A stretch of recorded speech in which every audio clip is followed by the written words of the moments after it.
The topic for today, where we're going to craft an opening and conclusion, is what's something you own that you'd be embarrassed to admit you've never actually used? The item.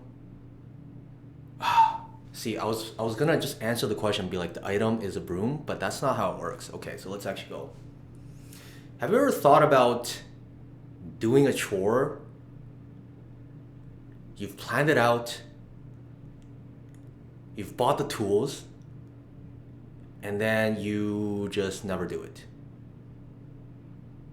For me, this is the broom. The story goes like this. Blah, blah, blah, blah, blah. I talk about it.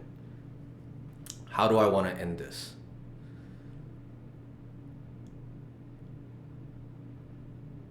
Where am I going with this? This is challenging. How do I craft an opening but also have the end? How do I craft an opening that is not just describing, but trying to come up with a scenario with templates of picture this or telling a short little story? Okay, so that takes up a lot of mental energy and cognitive resources, but at the same time, know where I'm gonna go towards the end and filling in the middle parts. That feels like a lot. Are there any templates or frameworks I can use? Okay, so for this question, sure, tell my story of the broom. Why was it the broom? Okay, whatever. But the ending, how can I end it? How can I leave a strong impression? How can I resolve the tension? Okay, so have you ever had that time? And then we ended with, this is rough. This is way harder than I thought. My endings are a lot weaker than my openings.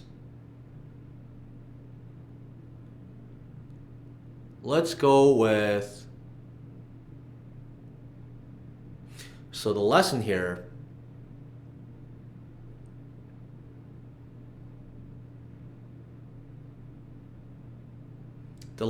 is maybe it's okay to buy the broom. Maybe it's okay to anticipate you thinking that you're going to use it, but you end up never using it. Because right now I have another solution, which is I have a Roomba that does the brooming for me. Maybe the lesson here is it's normal to buy something assuming that you're going to use it, but then eventually find out through stress testing that you actually weren't going to be consistent. And that in of itself teaches you a lesson.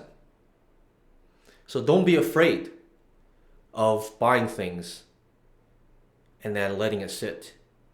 Because through that process is how you actually learn about yourself. Okay, that landed pretty well, but it took me like 2 minutes to figure that out. How am I going to figure that out while I'm trying to craft my speech? That's the challenge. We have 4 more days. Oh boy. Okay, let's try another one. Okay, give me one more prompt.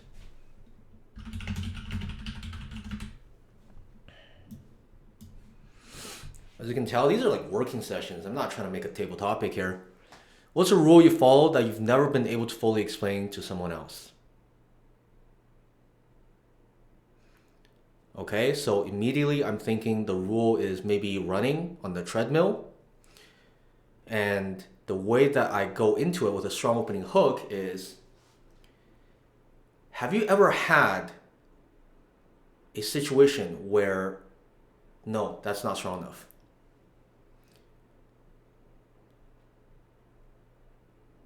Something like, imagine yourself in my shoes. Hives everywhere, itching, confused.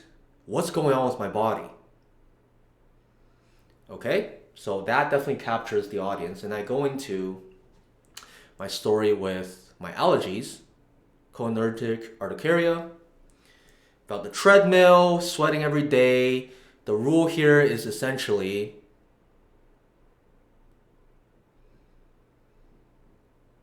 I need to be consistent with exercise.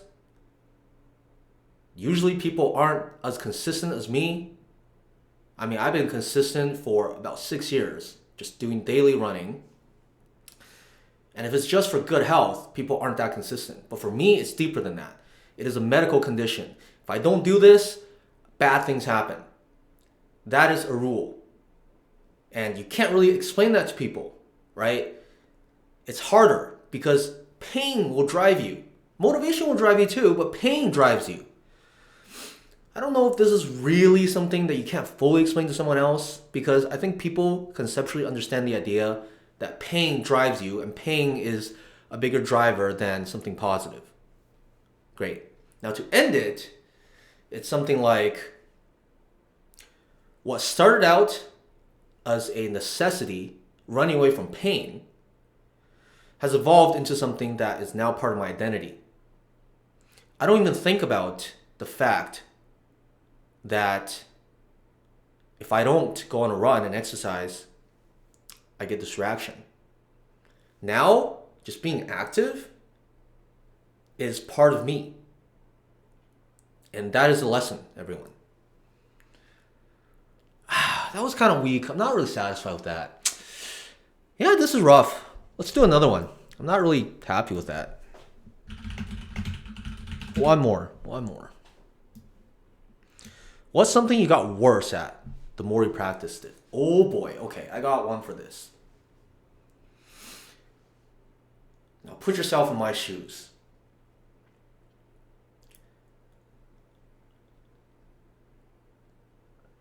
I'm dating, I'm sending texts, and I start ruminating. This is me in my natural habitat, a ruminator. What does this mean? What does the pattern mean? Oh my God, am I getting abandoned? What is going on? My anxious attachment is on full fire. And the more that I practice rumination, and the more that I analyze, the more that I think that I'm being productive, the bigger the fantasy that I'm building in my brain. The more attached I'm going to be. The more I think this is a big deal. And that is the challenge. Okay, that's a pretty good opening. I liked it. Now the ending here is, remember, there are certain things in life that the more you do, the more you actually get worse at it. The outcome, actually no, that's not strong. How do I want to say this? I think the ending lesson here is something along the lines of, not everything will give you a positive outcome the more you practice it. But that's not really it. I think to be more precise, it's a bad practice will calcify certain actions and habits and actually put you more behind. So in this case, the rumination is a bad practice. It's not actually that productive. It's not helping me make decisions. It is just trying to help me process emotions, but in an intellectual way, right? So you're trying to process anxiety. There's so much ambiguity here. You're trying to eliminate it, and you're trying to ruminate. And by ruminating, you think that's what you're doing. But no, that's not what's happening. So to land something very concise, it would be something like, now remember, in life, sometimes when you practice something the wrong way, you actually end up in a worse place, right? That's great. So I was able to land there, but it took a lot of, back and forth to get there. Not really satisfied with it, but I think as a practice session, we can just do a couple of these a day and see where it takes us. I will now ask Claude and see what it can come up with. Probably a lot smarter than me, because I have to come up with these on the spot. Lots of pressure. But that's another practice session completed.